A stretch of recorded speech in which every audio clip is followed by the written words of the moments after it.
Balikan natin itong hatakin. Bukod sa naka-illegal parking na siya dito sa kalsada, dito pa siya sa yellow box nakatapat. Bawal na bawal po yan.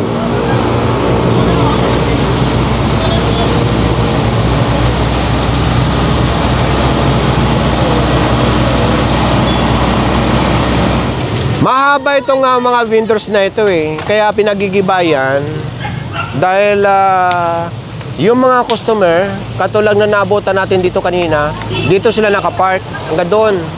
So magkukos ang traffic yan. Ang haba niyan.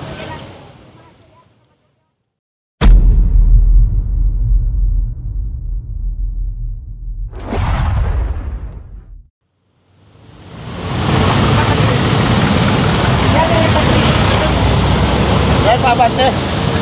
Ay, sige. Hanggang doon pala sa nadaanan natin, may mga tinitikitan at posibleng mahatak. Magandang umaga sa inyong lahat. Ngayon ay July 28, 2025 at sa oras na 7 ng umaga, umuulan na. Ito yung papunta ng Quezon Memorial Circle. At ito, nadaanan yung mga, ayan, mga nakahambalang, mga sasakyan na walang driver, hahatakin na, umuulan na. Si Sir Gab, susunod.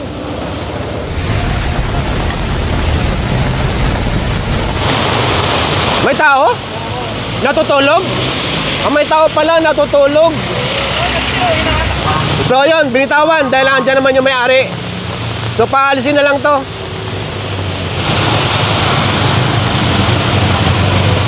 Ayan lang yung EDSA. Bungad pa lang ito ng Quezon Avenue pag-cross ng EDSA. Lahat ng service road ay hindi dapat gawing parkingan or lagyan ng obstruction.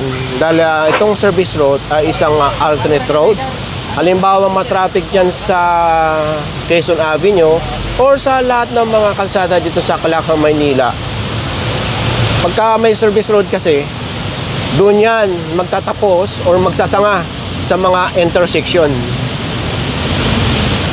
So hatak na itong taxi. Dumating yata ang may-ari, nagre-reklamo. Pero naangklaan na ito eh. May-ari ng taxi. Kasi hindi ko natutubusin yan. Nakuha na ho namin yung tatlong ticket na ko yan, boss. Hindi ko natutubusin yan, niwala ko sa akin. Sa inyo ho yun? Hindi ko natutubusin yan. Sa inyo na lang yan, nasakyan. Oo, naano na ho yung Hindi, wala.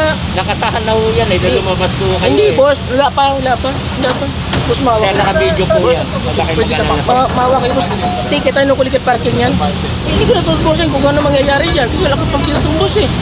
Kaya nga sabi ko nga, ticket tayo nung illegal parking. Tutubusin ko illegal parking. Tutubusin ko yun. Pero illegal parking lang, hindi pa nakaklaan yan eh. Nung nakuna natin ito kanina, inaangklahan na. Tapos binuntahan natin yung isang kotse doon na natikitan dahil natutulog yung driver. Wala na ngayon. Pagbalik natin ito, bago dumating yung driver, ayan, hinahatak na. Ibig sabihin, naangklahan na. May kukunin lang daw na kagamitan dito sa taxi bago tuluyang dalhin sa tumana ito.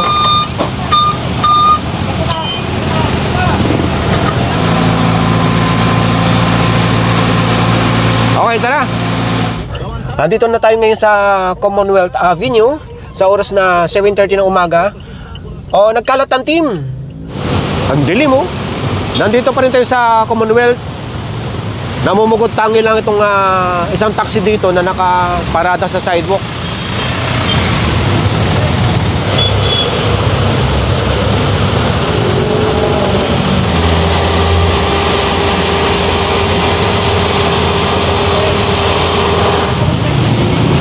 Sa oras na 7:45 ng umaga, andito na ngayon ang SOG Strike Force sa may IBP Road. Minomonitor lang yung mga tarapal.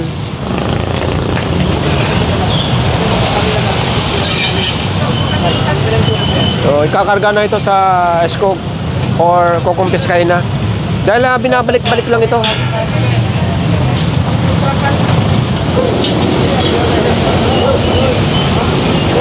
May mga tinitikitan or may nahahatak sa lugar na ito. Mayroon din sa kabila.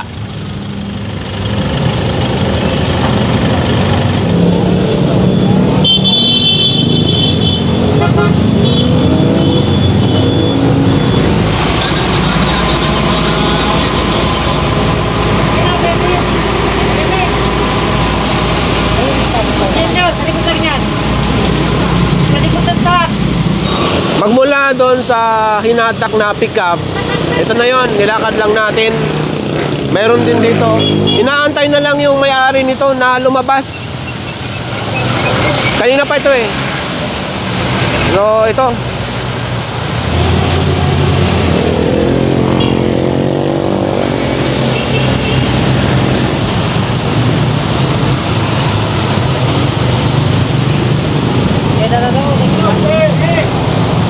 Sa oras na 9:26 ng umaga, nandito pa rin tayo sa IBP Road at palabas na tayo ulit ng Commonwealth Avenue. So ngayon, ang susunod na activities ngayon ng Strike Force, diretso ng Regalado. Okay dito, oh. Hindi na naharangan yung bike lane.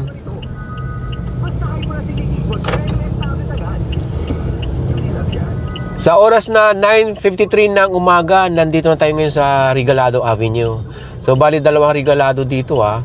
Ito ang Regalado Avenue, yung isa naman Regalado Highway, yung papunta ng Quirino Highway. Malayo na tayo sa bungad.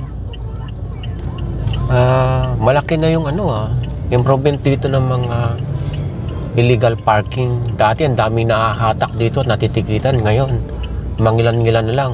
Pero sa unahan, parang mayroong hinahatak.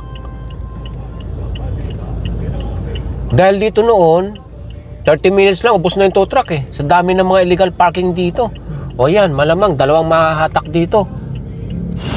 Dito talaga, sa may tapat ng school, lagi may nahahatak dito. Magkasunodan yung, ito hahatakin pa lang, yung isa, nahatak na, nakasampa na.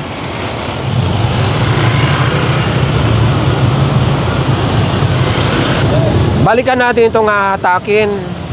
Bukod sa naka-illegal parking na siya dito sa kalsada, dito pa siya sa yellow box nakatapat.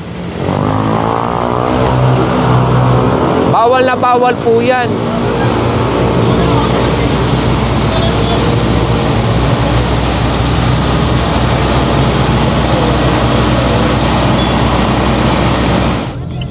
Mayroon na rin hahatakin dito sa unahan.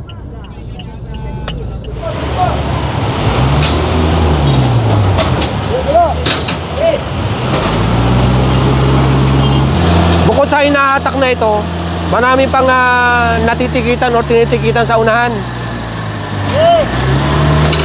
Mayroon na palang kiniklear ang skog dito. Yung na-feature natin ito noon, yung mga motor doon, nakapark sa loob. May bakod na eh, kaya dito na lahat sa labas.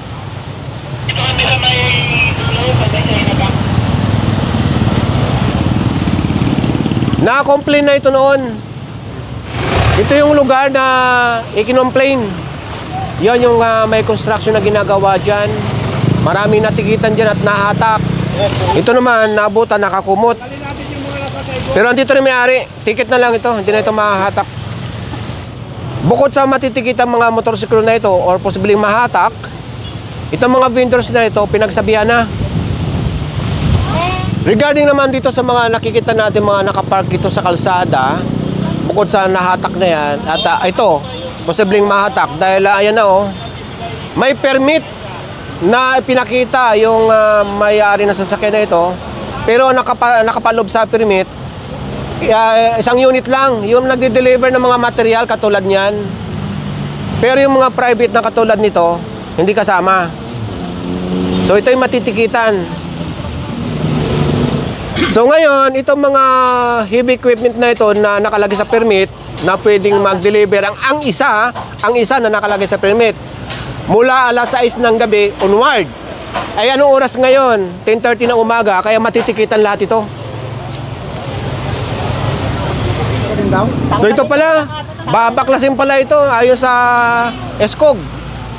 Ito mga ito dahil nga napagalamang walang permit.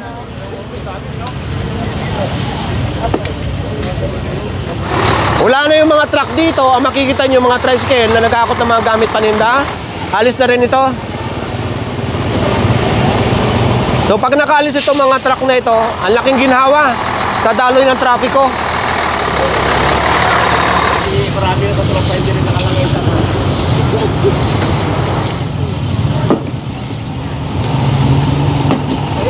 nilang pilayin nyo.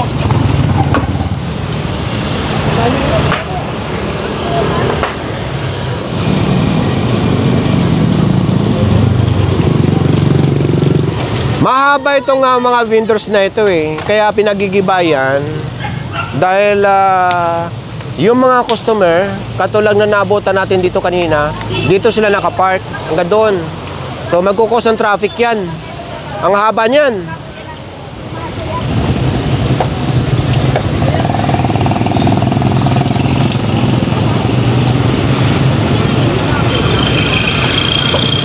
Ang oras ngayon ay 11:15 ng umaga. Dito sa mga vendors, itong isa na lang ang natitira dahil dyan na sila nakatira. Ngayon, sila na lang daw magdi-demolish. Pero yung dito sa unahan, wala na lahat. Hanggang doon. Ngayon, ang gagawin ng team, mag-u-turn, pabalik.